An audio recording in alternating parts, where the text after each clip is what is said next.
Естеріңізге сала кетейік, Байқоңырдағы облыстық медициналық орталықтың филиалы былтыр есігін айқара ашқан болатын. Емдеу мекемесінде негізінен күндізгі стационар, терапия және сауықтыру бөлімдері жұмыс істейді. Осы кезге дейін жұмысты Қалашық пен Арал, Қазалы, Қармақшы аудандарынан 400-ге жуық науқас ем алып үлгерген. Сондай-ақ көпфункционалды аурухана әлі де жаңа медициналық құралдармен толығуда.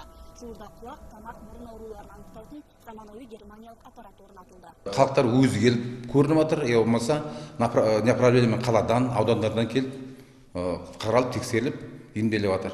Сыртқы атит дейміз, ортаңғы атит, сосын риниттер, гайморит, сосын абсцесс наружно-слухового прохода, носа, осылардың бәрін жергілікті анестезиямен жасап, лор-врач тексеріп, емдеп, сондай көмектерін көрсетіп жатырмыз.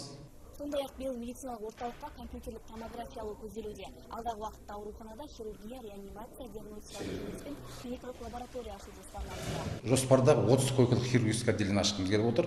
Оның 10 койкасы травматология, 10 койкасы хирургия, 5 койкадан офтальмология және лор отделение. Опер болып ашамыз, реанимация ашылады 6 койкаге, рентген отделение ашылады толығыменен.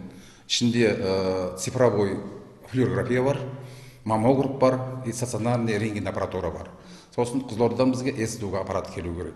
Ал келер жылы орталықта көпшілікке диагностикалық кеңес беру емханасы жұмысын бастайды. Бұл келешекте Байқоңыр қаласындағы қазақстандық мекеме қызметкерлері мүмкіндік туады деген сөз.